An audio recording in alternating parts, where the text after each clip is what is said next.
అనంత్ గారు, హ్మ్. మీకు వీటన్నిటితో పాటు ఇంత హృద్యమైన పాటలు రాసే మీకు హ్మ్. అద్భుతమైన చమత్కారం ఎక్కడి నుంచొచ్చింది? గోదావరి. ఓహ్! అంతేగా?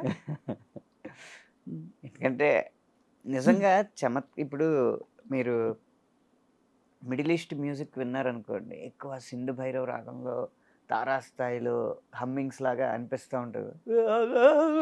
అంటా ఉంటది గదా!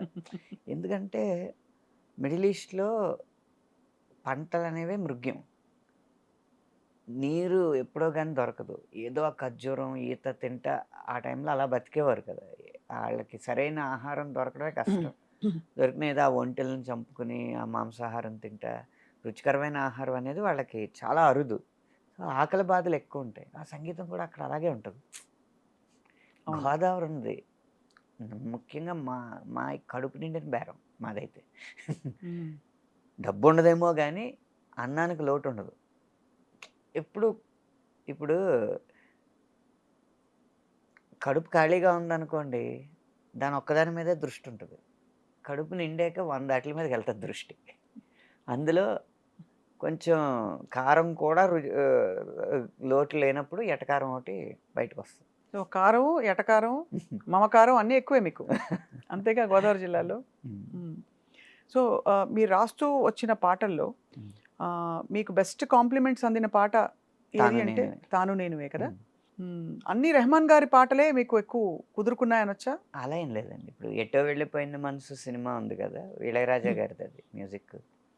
ఒక పాటకి నంది అవార్డు, ఒక పాటకి ఫిల్మ్‌ఫేర్ అవార్డు, ఒక పాటకి బిగ్ మ్యూజిక్ అవార్డు అలా వేరు వేరు పాటలకొచ్చినాయి. ఒకే పాటకి చాలా అవార్డులు వచ్చే సందర్భాలుంటాయి గానీ, ఒకే సినిమాలో వేరు వేరు పాటలకి మంచి మంచి అవార్డులు రావడం అనేది అరుదుగా ఉంటదనమాట అలా. ఇప్పుడు ఈ పాటలన్నిటికి మహానుభావుల్లాంటి సంగీత దర్శకులు మీకు ఫోను చేసి మాట్లాడినప్పుడు హ్మ్. మీకెలా అనిపిస్తూ ఉంటుంది ఆ టైంలో? అంటే ఒక నర్వస్‌నెస్ ఉంటుంది కొంత. ఒక అలజడి. అహా! ఇప్పుడు కాళ్ళు లేదేమో గానీ అప్పుడు కాళ్ళు ఉండేదిగా? వణుకుతాయండి. వణుక్కుండా ఎందుకుంటాయి అసల. ఫస్ట్ టైమ్ రెహమాన్ గారిని కలిసినప్పుడు ట్యూన్ తీసుకోవడానికెళ్ళాను. అప్పుడు నేనంటే డోంట్ బి నర్వస్ అని ఆయనే సముదాయించారు.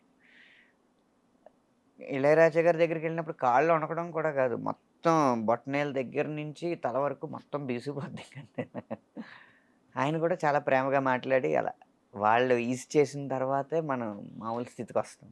వాళ్ళు ఆయనకి మీరు మల్టిపుల్ వెర్షన్స్ వినిపిచ్చారా? ఫస్ట్ టైమే అప్రూవ్ అయిపోయిందా పాట? ఫస్ట్ టైమ్ అప్రూవ్ అయిపోయినాయండి. హ్మ్. ఇళయరాజా గారి దగ్గర అంతే, రెహమాన్ బావుంది, గారి దగ్గర. బావుంది, బావుందన్నారా? ఎలా హ్మ్. అన్నారు? కరెక్ట్‌గా ఉంది. మంచి సౌండింగ్ ఉంది. హ్మ్. హ్మ్. ఎంత అదృష్టవంతులండి మీరు. అంటే ఆ! నిజంగా ఇంతమంది అదృష్టవంతుడినే సంగీత అండి. పరిశ్రమలో ఉండడం. అంటే హ్మ్.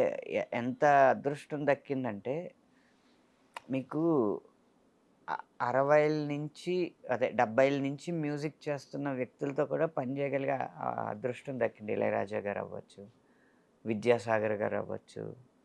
అలాగే ఇప్పుడు ఈ కాలంలో అందరిని మెప్పిస్తున్న సంగీత దర్శకుల చేత కూడా లతో కూడా కమ్ పని on come on Thaman Kalavathi. గారవ్వచ్చు, అనిరుద్ గారవ్వచ్చు.